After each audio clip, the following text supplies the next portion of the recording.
guys, it's Lynn here. Hope you're keeping really well. Now in this video I'm going to be talking to you about how you can overwinter your cacti succulent seedlings, especially during their first year. Now it's a little bit confusing because there's two different ways of how you probably are sowing your seeds. Now the bag method, which is here, I've got these grown in the bag method, and also without the bag method. Now these aloes here, I did actually have them in the bag method, and then a couple of months ago I took them out because they're getting pretty big for the bags, which is brilliant. But these here I'm actually keeping in the bags for the winter because they're still quite small. I'll just show you, might be a bit difficult to get the focus on, but they're really cute with the little spines on them, and these here are wonderful. Now I sowed these in May this year, so they've been going for a good few months, and they're a nice little size. But I'm deciding to keep them in the bags because, to be honest with you, when you're growing in the bags, you don't need to worry about getting them out at all until they literally touch the top of the bag, as in the case of these aloes here.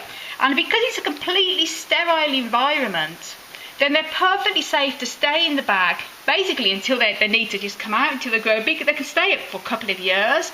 But what I'll probably do with these in the spring is take them out of the bag and let them acclimatise to being out of the bag then in the springtime. But for the winter I think it's safer to actually keep them in the bags, and I'm going to explain why. Now whichever method you're using, whether you've sown your seeds and you've got them out, or you've had the bag method and you've got them now out the bag method, like these aloes, and this actually goes for whether you've got them out of the bags and you've got succulents or cacti, the care is exactly the same for both of them. Now if you've got them out of the bags already and this is your first winter overwintering them, then the thing is with overwintering, and it is the dilemma, is that seedlings for the first year, they don't stop growing. They do like to carry on growing, and because of this you don't want to let them dry out completely, as these here, these aloes, are out the bag. And what I'm going to be doing is keeping them very lightly moist over the winter, because although they're quite a good size, the root hairs are still very delicate. So if I stopped watering these now and didn't water them until the spring like I do with my other cacti succulents, then the root hairs would die off and they could shrivel up and die. So with seedlings you want to keep them still very lightly moistened. But because obviously the lower light levels, obviously even on a sunny windowsill, there's only so many hours of daylight you're going to get during the autumn and the winter, and this could encourage them to grow very spindly if they're kept watered.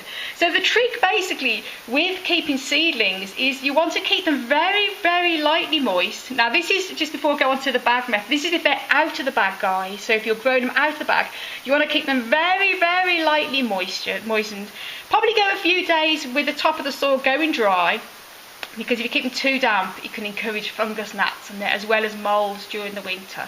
So just very slightly dry, and let them go dry for a few days in between, and then a tiny bit of water just to keep them moist and stop the hairs from drying out. And you also, with seedlings, whether they're in the bag like this or out the bag, you also want to keep them at a minimum temperature of about 10 to 15 degrees, and no colder than that, because seedlings are very prone to dying in cold weather because they're still only very young. And ideally, I would say probably an ideal situation about the 15 Celsius, which is about 55 to 60 degrees Fahrenheit. But if you keep them in too much of a warm room, if you hear this is above a radiator, and I've only got them here just to do the video because it's a dark day today and I'm trying to get some light in the house.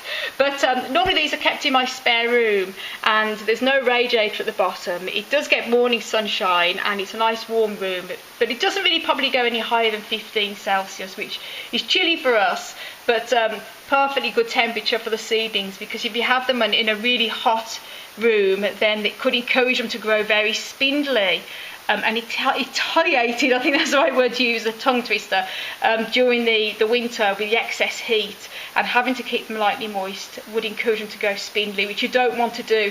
So throughout the bag the trick is to keep them very lightly moist without being too damp. Don't be scared to let them go a little bit dry for a few days in between that, as long as you don't let the delicate root hairs dry out, and keep them at a temperature no lower than 10°C, ideally around 15°C, where they can receive some light. And then they're pretty much okay then until the spring, when you can pot them on.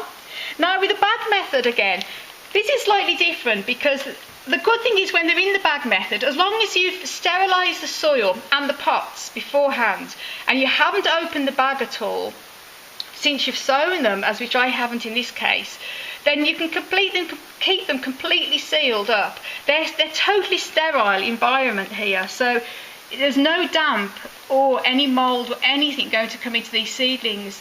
And all I have to do in that case, it's looked after itself with the high humidity in the bag, which isn't a problem because of the sterile environment, unlike when you take them out of the bag is when you can get mould. In this case, they're staying in the bag, so all I have to really worry about is giving them light, which I'm giving them, and also making sure that they keep at a minimum temperature of about 10 to 15, as in this case, going to be kept at 15. And then in the spring, I'm going to be getting them out of the bags, and eventually they should be ready to pot on in the coming months in the spring, which is going to be really exciting. Now, if you're one of the very lucky ones that actually has a propagator and a heated propagator, and you have grow lamps, then you can actually keep them growing all through the winter as normal. And in fact, just put them into the propagator, put the grow lamps on, keep the lights on for a good day length as if it was during their summer, and you can grow them as normal. Don't have to worry about the excessive heat, because they can just carry on growing, and that's one of the best things to do. But this video is actually for people like myself who haven't got propagators or heat lamps and grow lamps, and they just want to know how to get through their first winter with their seedlings for the very first time. And basically that's it. So magic tips, whether they're grown in the bag or not, is making sure that they're kept moist, so you don't let the root hairs dry out, as in this case in the bag you haven't got to worry about. And obviously if they're out of the bag, just making sure that it's kept lightly moistened every few days, not too damp to encourage rots, and also not too hot where it encourages them to grow spindly because of the lack of light. And there you go. And then the following year, this is only really for their first year, the following year they should be strong enough to treat and overwinter as normal cacti succulents. There you go, guys. Sorry if I rambled on a bit long there. I tried to keep it as short as possible, but you know me, I rabbit on a bit too much. Anyway, I want to send you loads of love and loads of happiness as always from Ireland. Until the next video.